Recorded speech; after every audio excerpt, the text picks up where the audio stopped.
slower car up ahead of him. No pit stops due. On he goes to start what should be lap number 11. Just waiting for the timing screens to catch up.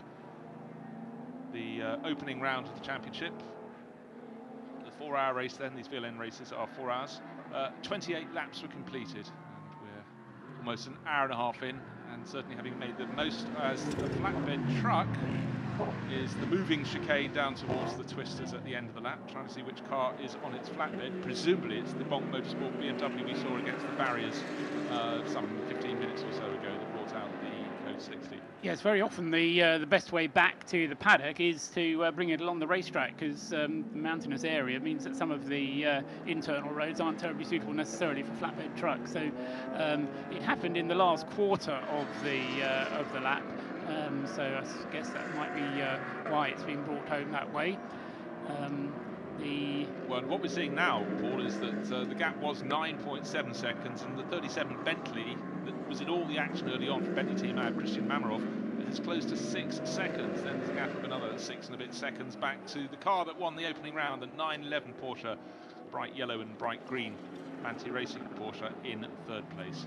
And the battle on the screen for 6th place, Felix da Costa. He's going to write home about this VLN racing and saying it's all pretty dramatic stuff. An hour and a half of continuous nose-to-tail racing. Not for everyone. Well, nose to tail, it's absolutely stationary, that little BMW 1 Series, the E9325i, sorry, 3 Series, which has been caught somewhere. Not quite sure where that was on the track. But no, hard to pick it out, but for Antonio Felix da Costa, he's done the first stint, he's in the second stint, but that first stint, he got into 3rd place at the start, then had a really quiet time, and then just at the end of that stint, he got the Glickenhauses coming up, and now he's got the rest of that GT3 grouping right onto his tail. So it was quiet, but as you said at the time, not quiet for him, he's pressing on, but didn't have to worry about being challenged from behind, and then it all happened, and now it's a very, very different race. But every time we seem to cut to the race-leading Mercedes, Uwe Altzen racing the Haribo racing team, he seems to have clear track ahead of him, but I bet he won't say he's had anything of the sort, because of course majority of the lap he will be coming across gaggles of cars, but right now he's enjoying this circuit in perfect conditions, better still with nobody getting in his way. They've taken everybody off the track, haven't they? That onboard was someone pulled the lever, it's like the sidings have been opened and everyone else has moved away. So his marginal lead at the moment, as you was just saying, Bruce, 6 seconds. Ricard Leitz is in 3rd place behind the Bentley, which is in 2nd place. Then that kind of surprise car, really, the 62 Mercedes, which is running in the SP7. Sorry, the 62 Porsche running in the SP7 class car. I think that car must have had a pit stop by now, and that will drop it out of that position, which will elevate Norbert Ziedler in the Fricadelli Porsche up into 4th place, and that makes the battle for 5th between Felix da Costa, Adam Christodoulou, Maxi Buch in their BMW and Mercedes respectively. Yeah, the thing about that Kraling car was it's double waved yellows at Tiergarten. There's the Glickenhaus tucked in behind one of the BMWs from Schubert Motorsport, but haven't seen what the incident is. We can see some marks across the grass, but they well, we can see where that VW Golf went across on the inside of the corner, but something on the out. Oh, it's because, of course, it really was very, very close to the end of the lap. The BMWs petered to a halt, effectively, what, 200-300 metres from pit entry.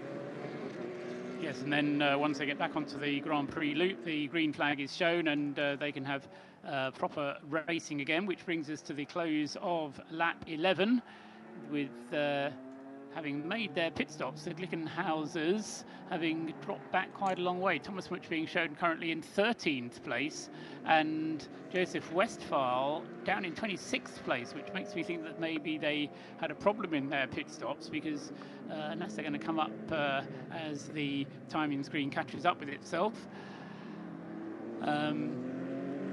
So, yeah, the Glickenhausers losing out during that first pit stop, but it certainly has worked nicely for the Bentley up into 2nd place, and of course Manthey Racing. Well, you expect them to be efficient in the pits, and they've ended up following the first round of pit stops in 3rd place, and of course they'll be able to go the furthest. Oh no, because Manthey came in at the end of lap 6 as well, didn't they? So we've got Altzen, Mamarov and the Manthey Racing Porsche.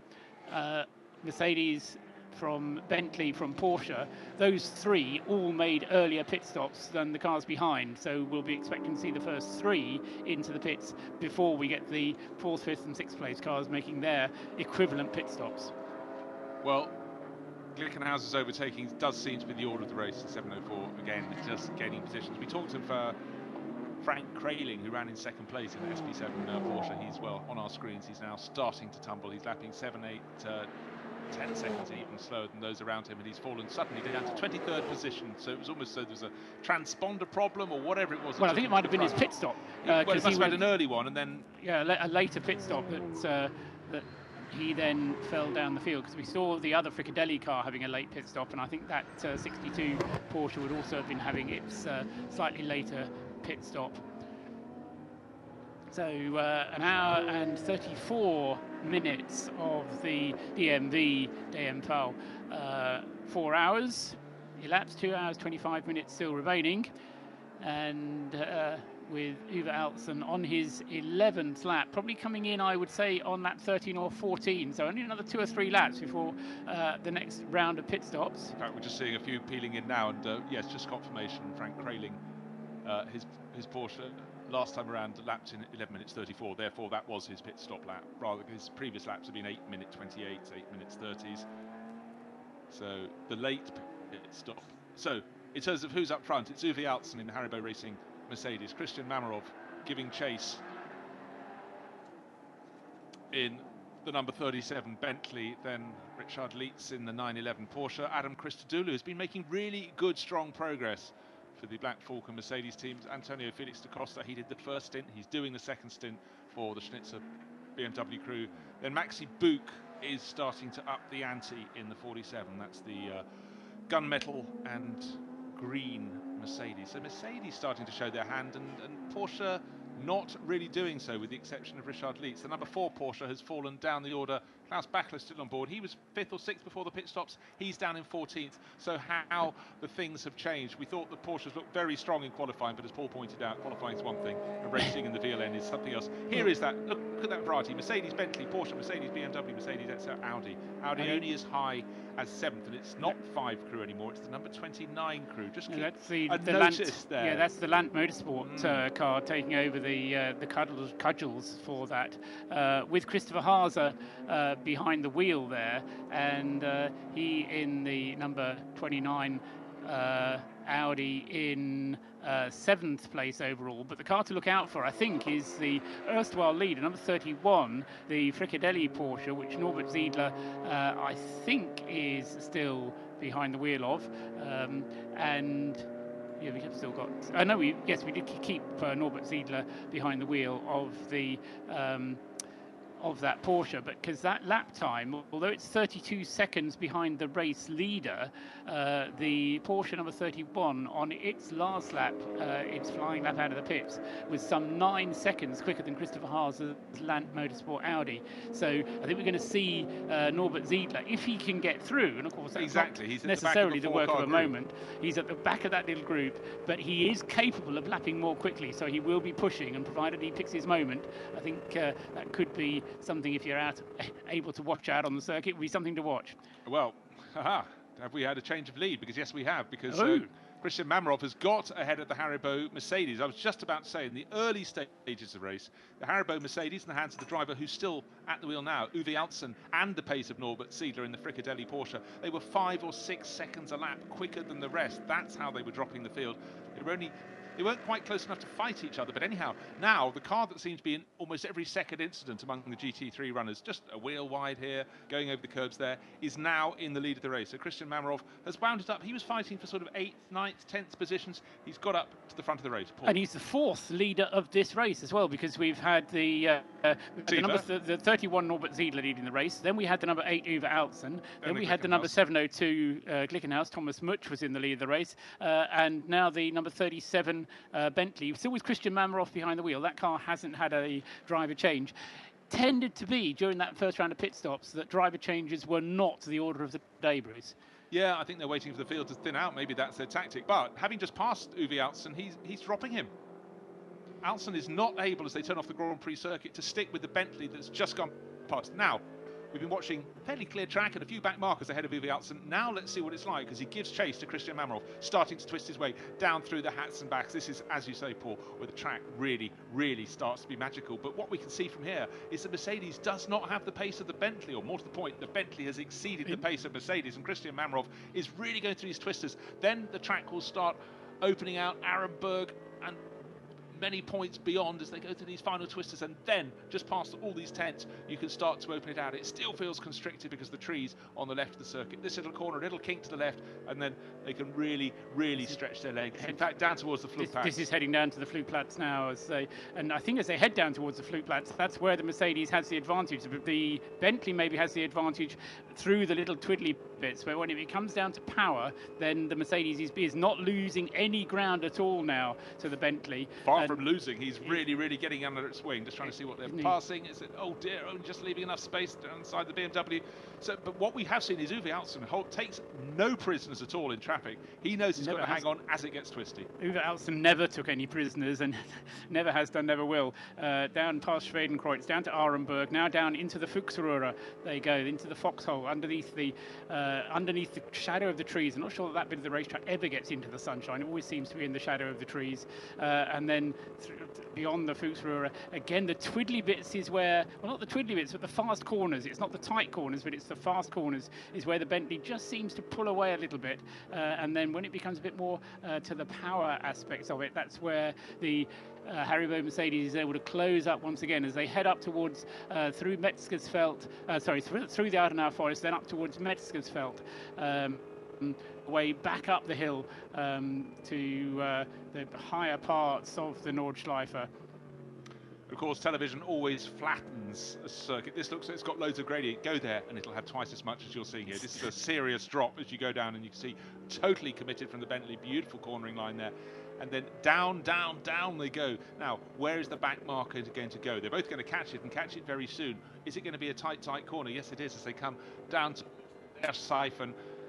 Someone's been off just ahead of them. Just a little wheel to put a puff of dust up in front of you. Not what you want. And that Aston Martin from ABO Racing getting somewhat in the way. That was a class winner in the opening round, and leaves only half a car's width on the outside. And I will buy you some lunch later, I think was the international symbol there from Uwe Altzen. Let's eat in the paddock. But what it has allowed is another second gain by the car that we think is marginally faster at this point in the race. Certainly Christian Mamrov driving a beautiful race in that bright yellow Bentley from Team Abt. Yeah, I'm not sure whether it'll be interesting to see how the Mercedes does when we get onto the Dottinger Höhe, because through the fast corners is where the Bentley seems to have been able to open this up, and certainly Uwe Altzen did get held up by the Avia Aston Martin there, but not really his fault. I mean, there was just the nature of the track, and Uwe Altzen should know that well enough not to get upset about it. Of course, it wasn't anything that he could do, but he knows the nature of the beast very well indeed, as they now going back up the hill towards the carousel, and these again very fast corners, and this is all uphill. You can make up so much ground in here because momentum, when you're going downhill, if you lose a little bit of throttle, it doesn't have so much of an impact. But going up the hill, if you just lift a little bit, that you lose a little bit of momentum, you lose a lot more pace through the final turn. Well, the Bentley has just been blocked at the right hander before you climb that steep ascent to the carousel.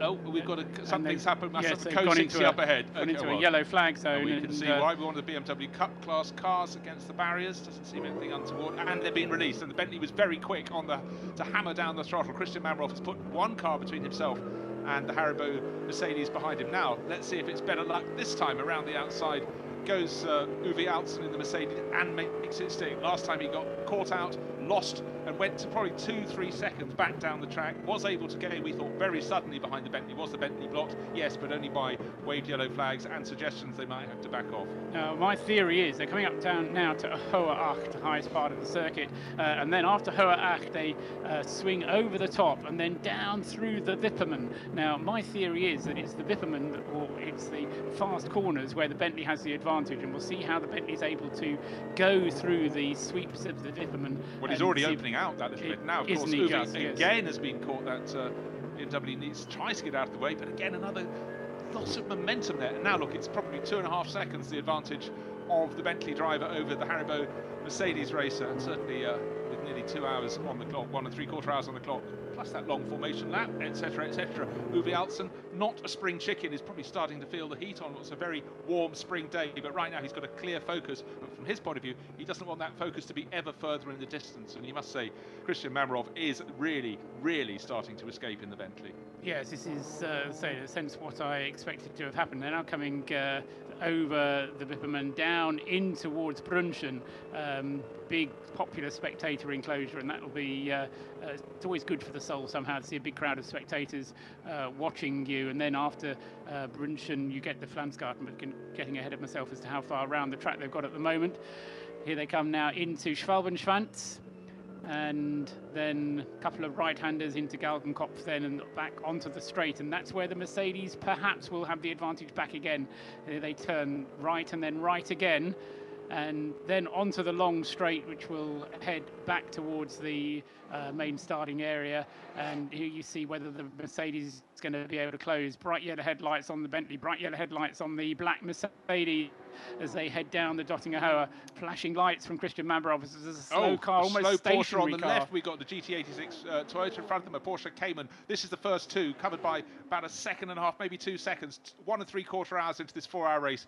Christian Mamarov leading the way for Bentley Team Ad, and in behind a car that had been leading the race, the Haribo Racing Mercedes. Where is it? Where is it? There it is. Lost a little bit of ground actually there, going around the GT86 Toyota, getting towards the end of the lap, but certainly it's been enthralling for the past few moments. The twisters at the end of that. Oh, and now the Bentley loses time behind the Porsche Cayman, and the Haribo Mercedes right in onto the tail. That's not a second. He's got a better drag. Oh, there isn't enough space on the track. Couldn't get any closer to the Bentley, and I'm afraid that Porsche Cayman played a mighty hand in the race, but not one favoured by Christian Mamarov, I'm Didn't afraid. it just? Yes, and Uwe Altzen, I suspect, actually did a bit extra braking in order to avoid running into the back of Christian Mamarov in the Bentley there as they came out onto the Grand Prix loop, onto the start-finish line. Great driving from Uwe Altzen there, and really did put the pressure onto Mamarov, but he wasn't able to take the lead. So across the line, leading another lap, Christian Mamarov then in the Bentley as they now turn to go again downhill towards the bottom of the Grand Prix loop, down to the Dunlop curve at the bottom there. A lot of extra track being used by both the Bentley and the Mercedes as they go down towards the Dunlop curve. Uwe Altzen being super aggressive. He's chancing what will happen. He's trying to consider where the Bentley's going to go as it goes around bankmasters. He's prepared at this stage to really put in some lines. Going to the outside, banking, the cars will stay on the inside, whereas Christian Mamarov for the last few corners been a little bit more circumspect. Round the Opel goes the Bentley. Mercedes will follow it through, but Uwe Altzen really pressing right to the edge, and over the edge he goes round the outside, still on the Grand Prix circuit.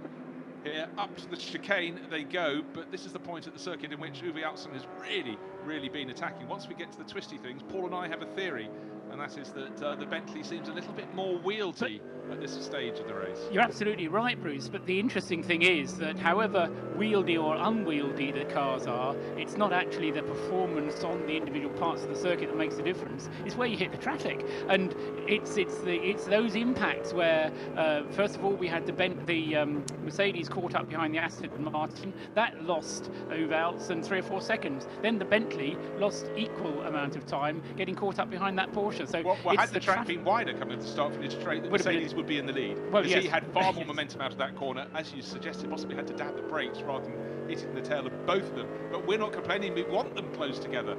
And this is exactly what they are, separated by, let's call that a second, 1.3 seconds perhaps between them, two of them, as they go to me where the track really becomes interesting, going over Hochhörn and out up the back part of the circuit up towards Arenberg.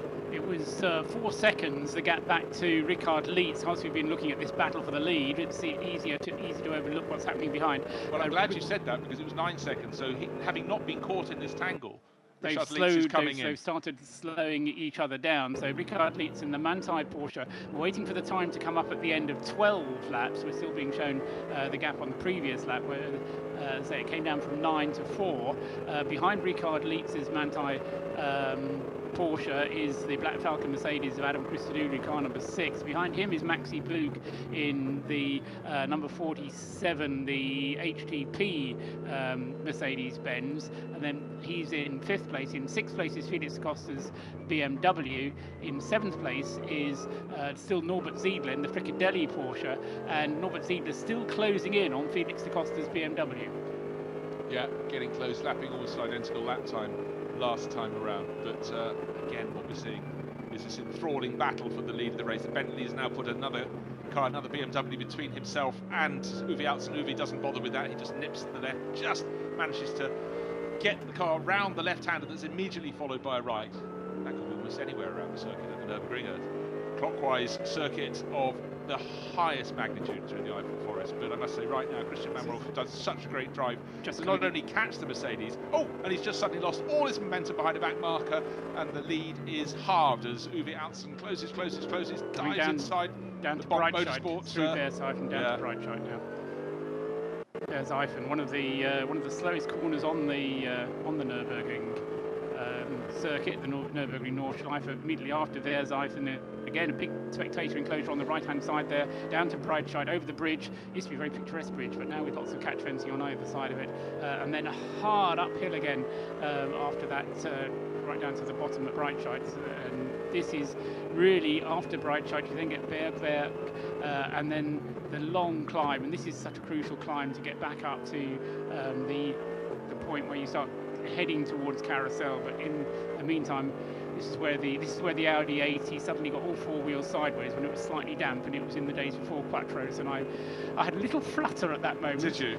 Have you ever recovered? I must say, this is, to me, the scariest part of the circuit, because this is so fast, but as you can see, no straight is longer than a couple of seconds, or if you're driving slowly, about 4 seconds. But the Bentley seems to have the advantage at that point, because there was no traffic at that point. A couple of corners before, as you rightly said, Bruce, that was where the Bentley did get held up. Uwe Altzen was able to close right up onto him, and we're seeing a replay of it now. And yet there we were, a couple of 15 corners further on, and all of a sudden the Bentley has opened up a big margin again. Yeah, Mamroff made a bit of a mistake, clouted the curves again, adjusting, going off the racing line just to get around a back marker, clouted the curve. And certainly that gives a bit of a moment, but it's an enthralling battle. Now, deep into the Carousel, of course, a lot of people who don't know the Nordschleife think this is the only bank corner on the circuit, but further around the lap, you've got Schraubenschwanz, the slightly longer corner. But look how much traffic the Bentley's having to weed through to lead this race, because Uwe Altzen giving chase in the Haribo Mercedes is so positive in traffic. Again, maybe 1.5, 2 seconds between them. Fans strung out all around this magnificent circuit, brilliant spring weather conditions, and as soon as you think it's clear track ahead of them, more back markers. With 190 starters, it's hardly unlikely you're going to find a back marker. The question is not when, it's where you find them around the circuit. And right now the Mercedes is closing in. It's under a second behind the race-leading Bentley. The Bentley was delayed there. Now the Mercedes from Haribo Racing right under the tail wing, a second back from Uwe Altzen, tucked in behind Christian Mamroff. Mamroff kicks off the dust on the exit of one of the right-handers round towards the end of the lap. We saw that in the pits earlier, has gone for a little rotation, will rejoin again. That's right at the end of the lap. Probably went offline to let a quicker car come through, maybe one of the GT3 runners, and that Tiergarten, round it went, but luckily pointing the right way. And the battle continues. In fact, the battle will be coming up towards that restarted Mini, because here comes race leader. We can see him in front of the car in second place, Uwe Altzen giving chase in his Haribo Mercedes, but out front, having had a fantastic drive up from 10th or so, certainly outside the top 10 in qualifying, as a course car is passed, is our race leader, Christian Mamroff, leading for Bentley. And we've got a very smoky Porsche that almost made it back to the pits. That is pit entry, and it looks as though it's over and out. Gosh, how cruel to make it the whole way back and have possibly your engine seize just before you can take it into the pit lane. Another car that's had problems in the pits that I don't think we picked up on before, Bruce, is the number 29 Audi, the Land Motorsport car. Oh, that was going well in Chris Haas's hands, going well. That's dropped right the way down, apparently having had a longer pit stop. Just trying to see where he is being shown on the screen. Ah, here we are in 29th position. Yeah, gosh, yes, he really is back. He's nearly 5 minutes back on the race leader, and I think that's continuing to increase, having had a longer pit stop. Well, the race is only 4 hours long, and I could watch this battle all day long between the race-leading Bentley and the Haribo Mercedes that's giving chase through the back markers down towards the end of the lap, coming up towards Tiergarten. Red and yellow flag, that means oil on surface, and we can guess where that came from. That will be the Porsche that's smoking at pit entry. That is no doubt why that Mini went for a spin just moments ago, so they have to back right off. It was at this point in the circuit.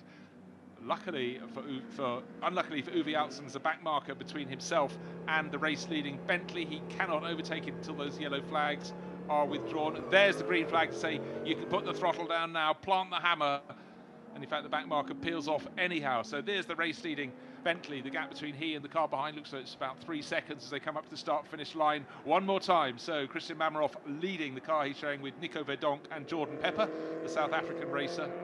And giving chase still Uwe Altzen, but at some point they will coax Uwe from that car and let his teammates Lance David Arnold and Maxi Götz have a go. Yeah, going on to his 14th lap now, so let's say getting towards the end of the current tank full of fuel. Ricard Leitz has lost a little bit of ground now. It was that gap back up to 8 seconds now, and a further 20 seconds behind them is Adam Christodoulou in the Black Falcon Mercedes, although and yes, and a further 10 seconds back to Felix da Costa's BMW behind that. 2 seconds only behind him is Maxi Buch in the HTP Mercedes, and Norbert Ziedler having had a slightly slower lap on that lap for... oh, sorry, no. It was Maxi Buch who had the slower lap. Norbert Ziedler continuing to lap rapidly. So I think on this next lap, we should be seeing the 31 Porsche taking away 6th place from Maxi Buch. Now we've got the safety car just at the point the oil might have started being dropped. Wave yellow flags. That's why everybody's lap time has fallen away on that last lap. You can see on the left of the screen the Phoenix Motorsport Audi being tailed by one of the WRT Audis. That's Dennis Busch in the number 5 and being tailed by, that should be Nico Muller in the 49, but we will see. And in the background, let's have a Glickenhaus moment. 2 of the yellow, black and white Glickenhauses started the race. They led fleetingly by having the late pit stops. Now 911, that's the car that we've just been talking about in 3rd place. Richard Leitz into the pits. So again, you said the second round of pit stops was coming and you weren't quite Nostradamus, but very close, because here they are. Yes, so the Manthey car, having come in on the last round of pit stops on the same lap as Uwe Altzen and the Christian Mamaroff Bentley, so the Haribo Mercedes and the Bentley, the Manthey car this time taking an earlier pit stop than the other two. Whether that's a tactical thing or whether that's just because the Porsche has slightly higher fuel consumption, we don't know. But my guess would be that it's to do with the tactics that Manthey is using. Meanwhile, back at the front, Bruce, great battle because Uwe Altzen is right on Mamaroff's tail. Nothing to choose between the two of them at all as they head down towards Flugplatz. I was going to say, how close would you like your lead battle? About as close as this, please, because of course on this circuit you get 3-4 seconds clear and it's very hard for the chasing car to see you anymore. But at this point, Uwe Altzen can see every turn of a wheel from the leading Bentley. Christian Mamaroff leading the way, Uwe Altzen giving chase, and thank our lucky stars that we've got a forward-mounted onboard camera in the number 8 Mercedes that provide fantastic footage. Got into 2nd place at the start of the race, was chasing the Fricadelli Porsche. Norbert Ziedler did a great job to edge clear, but since Christian Mamaroff has come past, taken the lead of the race, and Ziedler's dropped back down the order a little bit in his Porsche, it's been about the Bentley and this Mercedes, the Haribo Racing Team Mercedes, and it's been absolutely box office footage. You were talking just before the start of the programme, Paul, about the Nürburgring film that came out at the start of the year. This is the sort of footage they need, was it not? Well, yeah. Let's not go there because it will distract me from the race. It is great footage, regardless, and yeah, it does show all of the different characteristics of the different parts of the Nürburgring Nordschleife, and the fact that not only is the Nordschleife a historic racing track with all manner of ghosts and historical things that have happened at the place, but it is still an operational racing track, and we are honoured indeed that we can watch these races. Huge amount of traffic coming up at the moment, and the Bentley, it's not going to get through that little lot easily, but I suppose the only thing is, and there's slow cars going through there and very close to being yellow flags as well. Like a course vehicle on the outside, that red one. Vehicle, but yeah, traffic anywhere on the circuit can be tricky. Traffic in 2 pairs, side by side, certainly keeps the lead drivers on their toes. They will have seen the Bentley. They might not have noticed the Mercedes tucked in behind, which is always the risk when you're so close, and the cars you're passing are so close. But the Bentley with Christian Mamarov, absolutely bold around the outside, and the speed differential between the SP9 cars, these are the GT3 cars that we have at the front of the field, and those contesting some of the junior classes, 26 classes of car here in the VLN. They got through that remarkably quickly, actually. I thought there was going to be big drama, but there was about 6 cars. There was the course vehicle.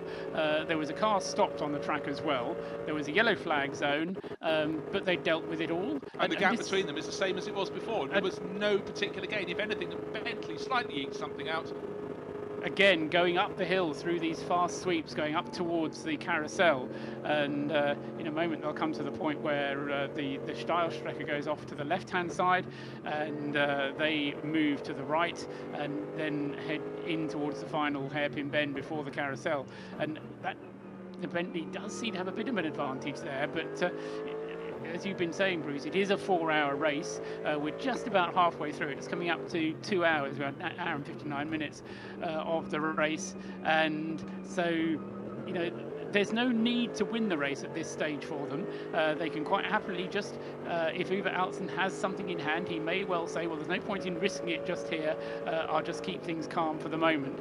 And equally, the Bentley knows there's a long way to go, but they are coming towards the next round of pit stops. I wouldn't be surprised at all if we see both the Bentley and the Mercedes, the Haribo Mercedes, coming into the pits at the end of this lap.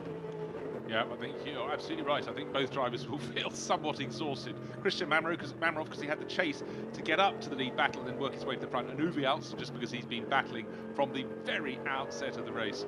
But if you're in and around the pits, knock on the door of garage, the Lubna Motorsport garage. They seem to have some very nice fruit tart there, but I'm sure that's for the drivers coming out of the cars and the mechanics after their pit stops. But it just shows the team enterprise. And again, almost the very same point as on the previous lap. We had the Bentley kicking up the dirt in the face of Uwe Altzen in the Mercedes. But of course, what we can't see riding on board with Uwe is how often he's just hooking a wheel over the curbs on the outside, like there, and kicking up the dust to those behind. But this pair, absolutely mesmeric. Of course, Richard Lietz, just 3/4 of a lap ago, was coming around in 3rd place, but he dived into the pits. Paul reckons this time around our race leader, Christian Mamarov in the Abt team Bentley, will come in, and also at the same time we will see the driver we're riding with now, Uwe Altzen, who's put in an epic stint for a driver who's no longer in his 20s. No, indeed.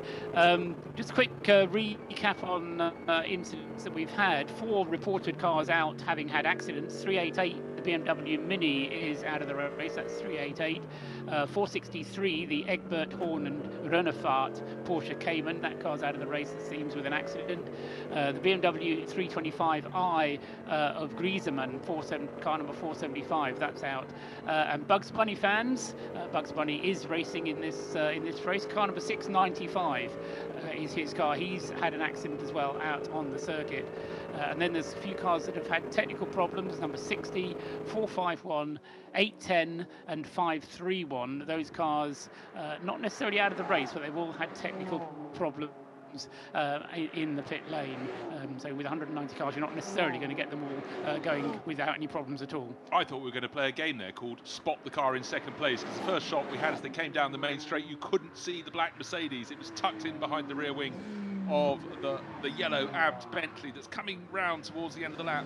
Lap number 14. Will they both report to the pits this time? Well, neither of them report to the pits, but what we can tell you, they could not be any closer. A second covers 1st and 2nd. Who's going to blink first?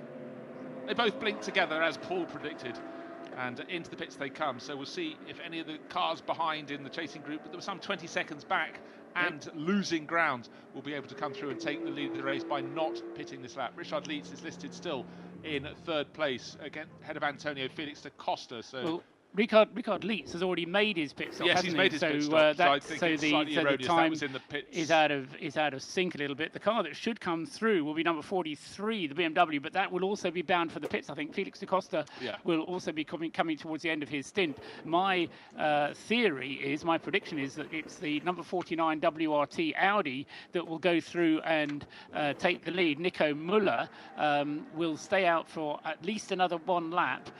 So we'll see Nico Müller with the Audi coming through to become the 5th leader of the race. Why do you think he's going to stay out for another lap? Because he came in late on the previous one. so he should have I just wanted clarification. more fuel aboard. That, as I say, may or may not be the case. That will be my prediction. Okay, just wondering if there's an incident coming up as we have a little glance towards the end of the lap. Oh yes, that could be the 49 Audi. Could it be tucked in behind this? It's the right livery. Now they're really close together because number 5, Dennis Bush. Actually, that could be Conor de Filippi in 28. I think it is number 5, the blue and white car that he went through there. Yeah, no, the one behind is the one I'm questioning. Could be Conor de Filippi. I think he's just gaining a place, so that's a gain for 7th place. Land Motorsport Audi down the inside of the Phoenix Racing Audi.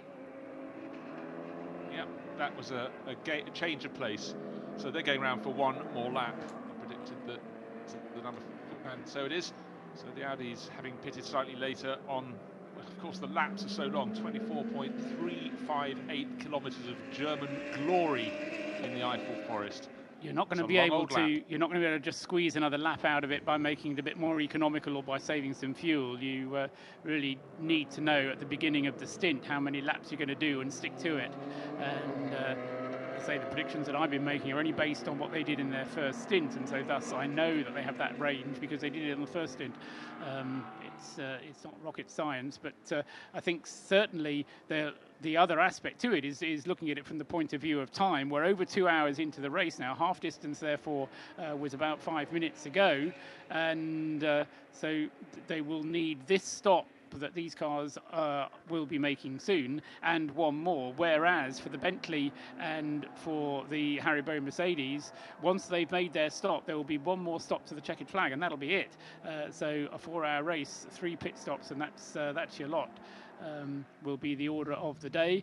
Both Uwe Altzen and Christian Mamarov were in the car from the start of the race, so they will be changing over to their respective co-drivers. In Uwe Altzen's case, it will probably be Maximilian Goetz, and Lance David Arnold won't get a drive, or maybe it will be Goetz for a stint and then Lance David Arnold for a stint. We'll see as soon as the screen advises of it. But I reckon, Bruce, the Mercedes pit stop slightly quicker than the Mercedes. They're nose to tail, but the other way round. Fantastic. Rejoin now. How can the sort of changeover drivers do on their as they go out to do battle? So yes, I was thinking the same. It looks as though the 8 Mercedes are going to come out ahead of the 37 Bentley because we simply couldn't see the 37, and there it was when we had a front-on shot tucking in behind. But we've seen before, certainly in the hands of Christian Mamarov, that Ab Bentley was very, very useful bit of machinery. He was quite hairy in the early laps of the race, certainly as he duked it out. That was that incredible 6-car battle for basically 5th place down to 10th, and he was very much in the thick of it, going up and down the order a little bit, but then in the second stint of the race, after his first pit stop through to the one they've just had now, the second one, he was absolutely mighty. And again, just before the pit stop, it was the Mercedes behind the Bentley. Now it's the Bentley behind the Mercedes. But how can the changeover drivers do?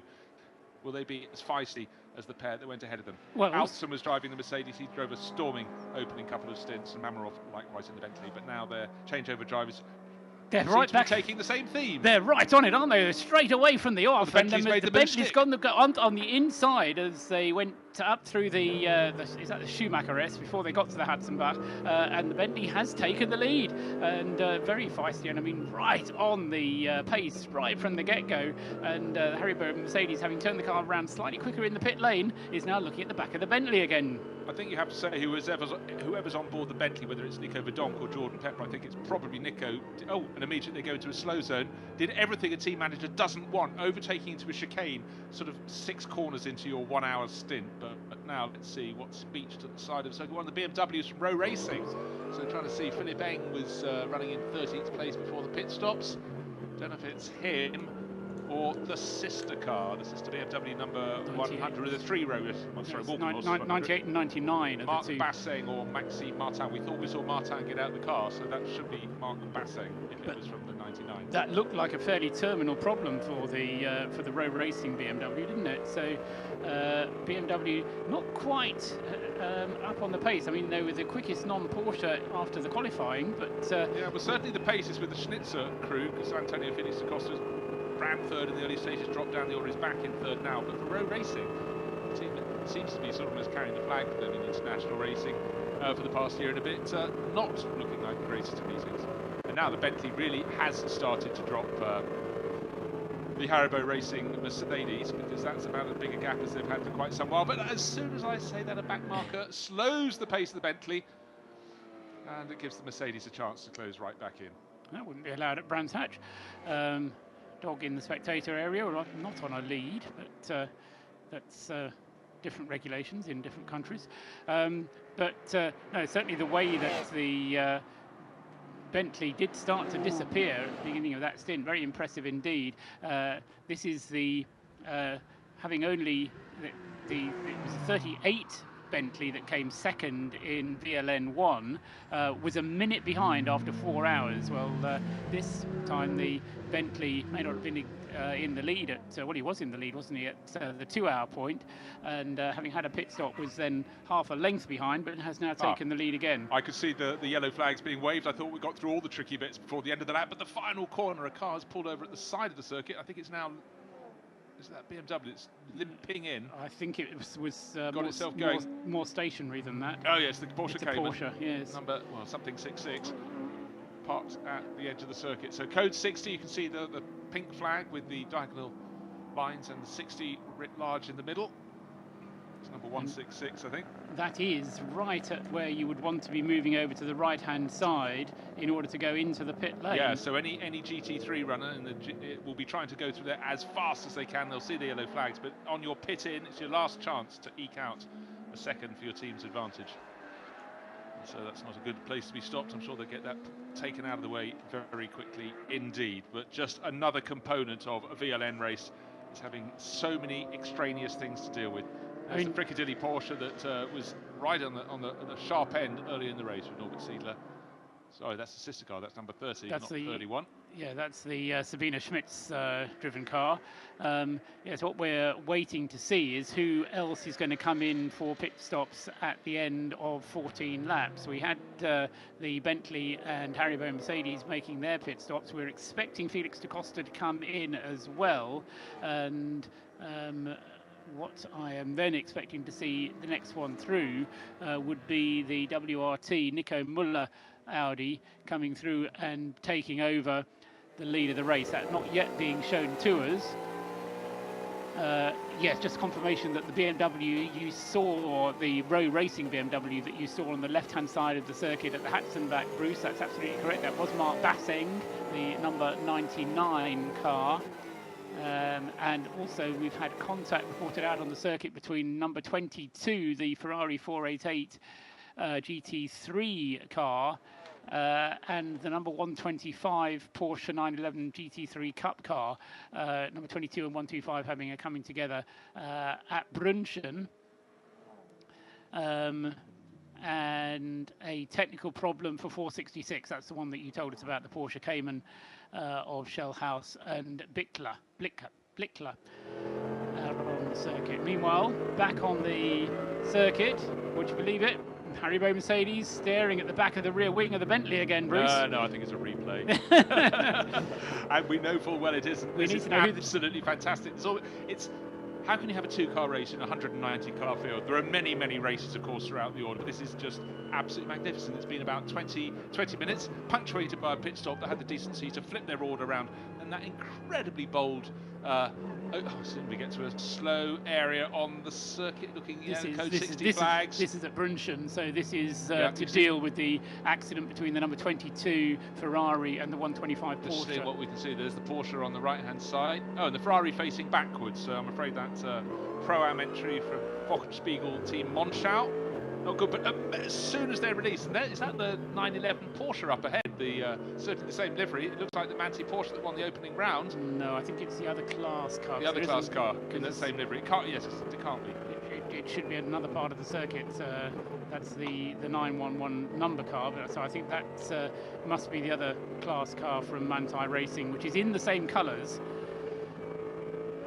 But you're absolutely right. What's astonishing is the switch from slow zone into fast racing again. And you were talking earlier on about having to get a clear track and how it's quite rare that you do get a clear track. The other thing that you never get is a clear lap when there's no yellow flags. Because once the 190 cars start to get racing, very often there's some incident and you won't necessarily within your stint get a full clear lap without yellow Entirely so, but in that second stint when Uwe Janssen was leading the race, he had periods of about a third of a lap where there was nothing ahead of him, and then you suddenly come across a whole host. There's the row racing BMW that's still going. Is that reported? That's the 98. That's the sister car, isn't it? That's the one Philippe Eng started, and Marcus Paltala will be taking over at this pit stop.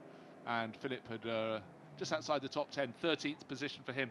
Here is that lead battle. Ignore the yellow and green car. It's the yellow Bentley that leads the race, and right behind, same positions as we had not so long ago, is this is how they were before they came into their pit stops, exactly like that. The Haribo Mercedes tucked in behind. They won't quite catch that. It is 911. It is 911. So why is that lapping? Well, it's lapping slightly the same speed as they are, but how did that get bunched up? A whole lot behind. I just wonder whether it's made its pit stop, and it had a quicker pit stop and got out ahead of the pair of them, because the 911 had its pit stop on the lap before, on lap 13. Oh gosh, and then nearly getting dropped. That would explain it all. And this is now a three-way battle for the lead. You're talking about it being a two-way battle for the lead. It's a three-way battle for the lead. Exactly so. Because the 911 had an earlier pit stop, its time in the pits was a little bit less, because that's the way the rules work. So across the line, we now have the Manthey Porsche 911 leading the race with the Bentley right behind it, 37, two very horribly clashing colours of yellow, and then the Haribo Mercedes, number 8, in third place. The three of them covered by, well, a maximum of 2 seconds, I would say, Bruce. Exactly so. So yes, we did suddenly think this is the most distinctive car in the field. Couldn't quite work out why it was there. Hadn't seen its pit stop because it was a lap earlier before the Bentley and the Haribo Mercedes came in. We thought it was cracking, having a two-way battle in VLN N2, the second round of 10 for 2017. Well, we can improve on that. Let's have a three-way battle. Let's make it better still. Let's have 3 different manufacturers of cars, just showing how competitive the SP9 class is for these GT3 racers. So the lead's Machiavicki. That's a pretty strong driver pairing, isn't it? Leading the race, the 911 Porsche from Manthey Racing. This is the car that won the opening round. But don't forget, it only got to the lead in the opening round right near the end, where poor Lawrence Van Tor was caught in an accident in the Falcon Motorsport Porsche and ended up out of the race. But here's the lead battle. It's Porsche from Bentley, but for how much longer? Not much longer, of course, because the Bentley does like to attack into the chicane straight after the second pit stop. It took the lead from the Haribo Racing Mercedes. Will tire the driver out with all the flicking of the button to get those headlights flashing away as he tries to put the pressure on the adjustment there from the Bentley, very nearly clipping the rear of the Manthey Racing Porsche. The Manthey Porsche was delayed by the Porsche in front of it, and now this has allowed the Haribo Mercedes to get right on the tail. There we are, the first 3 cars, 2.25 hours of racing completed, and they're covered by 1 second from first through to third as they go through Hatzenbach and work their way around to the epic parts of the Nürburgring Nordschleife. Left, right, and I tell you what, there's probably a left coming up anytime soon, but first a right and now a left. But that is the pattern of the Nordschleife. Paul, this is absolutely fantastic way to spend a spring Saturday. And there's the BMW number 99. Mark Basseng pulled to a halt on the exit at Hatzenbach's, his car from row racing out of the race on the back of a flatbed. Yes, and I suspect they're probably going to take that off at Schwedenkreuz, so it's quite a long way to get to the point. So another car just, in fact, that was the race leader, wasn't it? Ricard Leitz going on to the grass.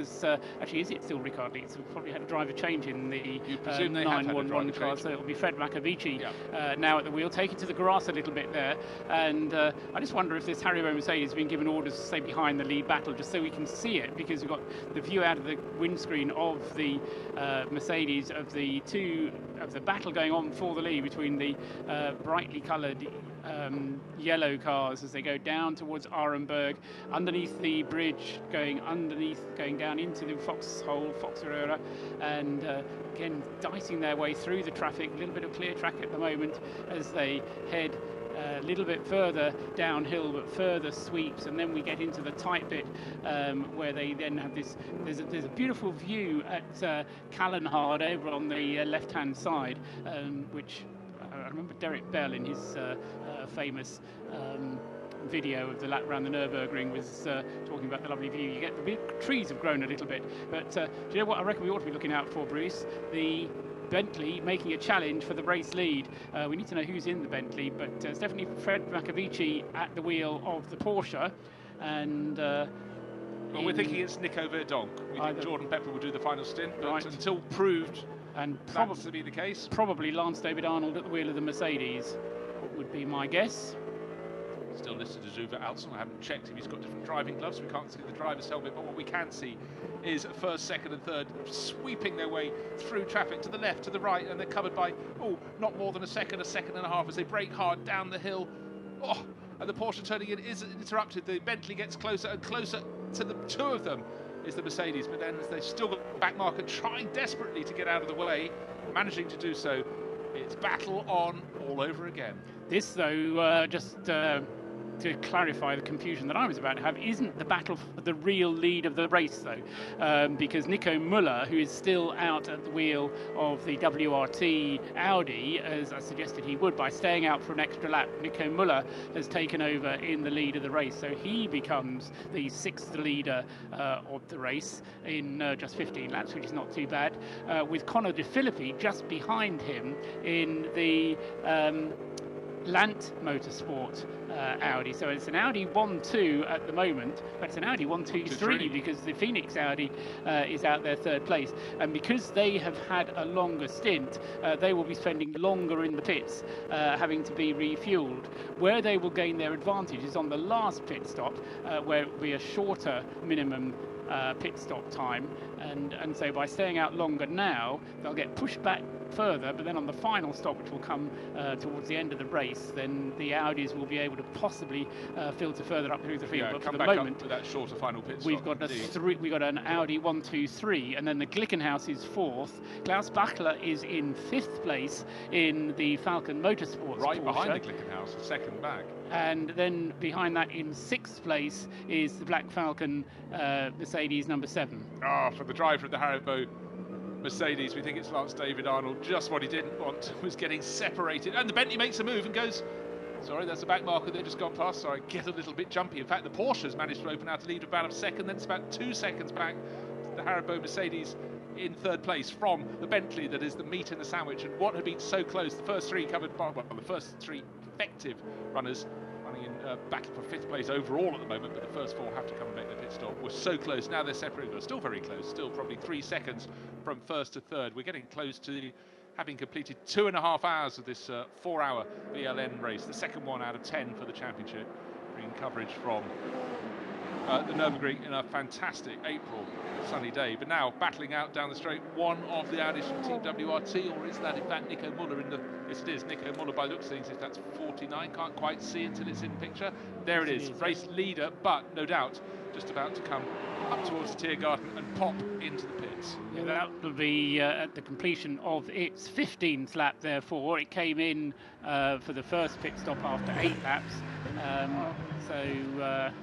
In a sense, one might expect it to go to 16, but I think 15 laps will be enough for it. No, it does go through.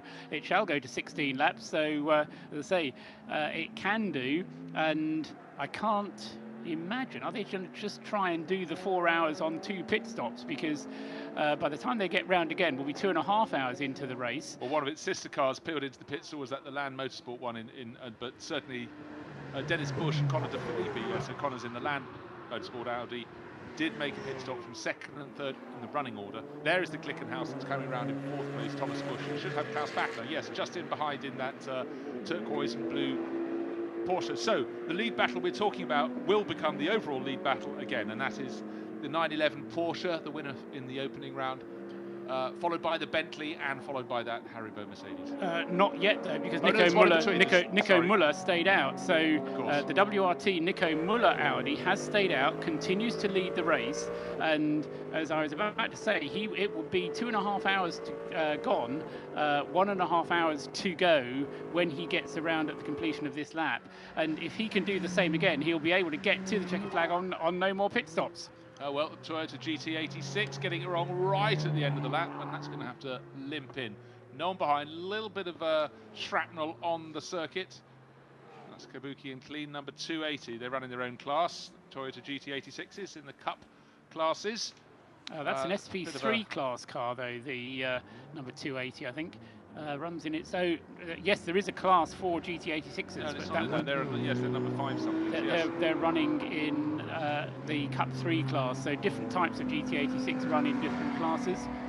That one running in the SP3 It's basically the works Toyota Gazoo racing car for Kumisato Uwe Klein, although we just told it was Uwe Klein, and Hisashi Yabuki driving that one. And they have in their class a whole gaggle of Renault Clio RS Cup class cars.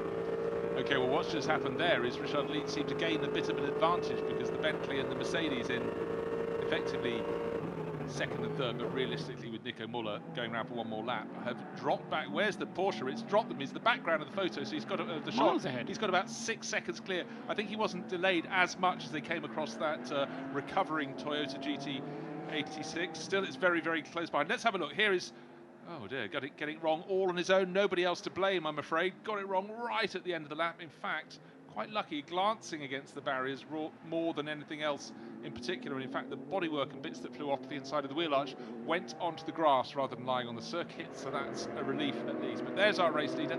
There is the gap as they come out of the chicane and go towards the left-hand filter off the circuit. Now Klaus Bachler has brought the Falcon Motorsport Porsche in. He's had a good long couple of stints, and I thought we'd already seen Michael Ammermuller getting on board that, unless I'm getting confused. I think it might have been Klaus Bachler getting back into it, because I think it went Bachler to Ammermuller at the first stop, and this is the second stop with Klaus Bachler getting back into the car from Michael Ammermuller. In fact, it never changed over on the timing screens. It stayed as Bachler, but we know these things happen in these races. Right, okay. So we hope that the other driver names that we've been giving you have been correct in that case. Meanwhile, out of the pits comes the WRT Audi and which the just Phoenix gained a position on the Phoenix Audi there. That was in front of it when they came in, and the WRT car in front when they came out.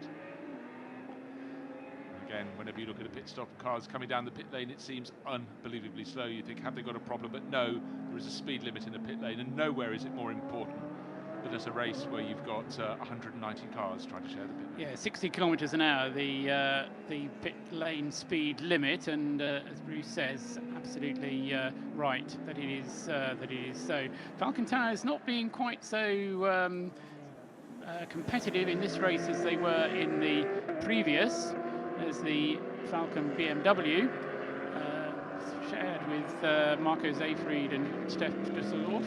Let's call him Steph Dusseldorf. Yes, it's Dutch race, you know, so it's not Dusseldorf. No, Dorp. Yes, Dorp. And yes, I must say the BMW in Falcon Tyres livery, number 3.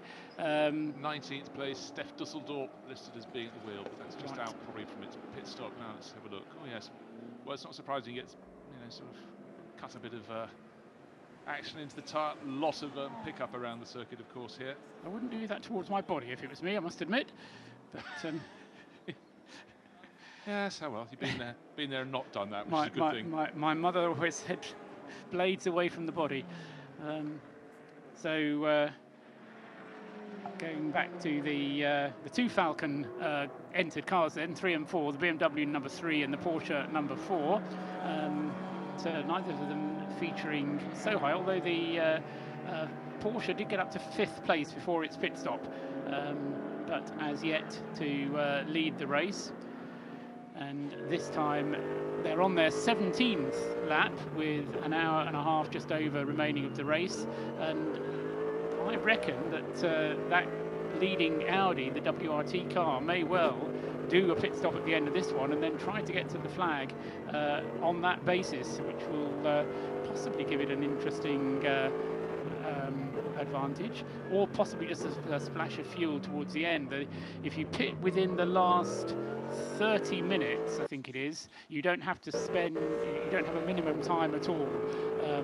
So the limits on pit stop times only apply in the first 3.5 hours of the race. Coverage of VLN 2 brought to you on RSL Extra. It's always a delight. My name is Bruce Jones, to have Paul Trussman alongside, because he reads the rule book like nobody else. So only he alone would know that ruling about the pit stop towards the end. But what I love here with this extra long lap, 24 kilometres, is the different tactics people are using, and having this sliding pit stop time, the scale according to how long your previous stint was? To be fair, Bruce, there's 190 team managers out there who have all read the bulletins, and they've all read all the regulations, and so they. I bet they all haven't. Some will be winging it. Be surprised. No, of course I included them, but in terms of people in commentary boxes, Paul, you reign supreme. In Paul's anyway. Punt now is that no more pit stops after the next one. The race leading for Audi. Nico Muller, yes, and if it is, it'll just be a splash of fuel, which is all that WRT Audi will require. I mean, WRT are past masters of tactics. I mean, in the Blancpain Endurance Series, they are very frequently the fastest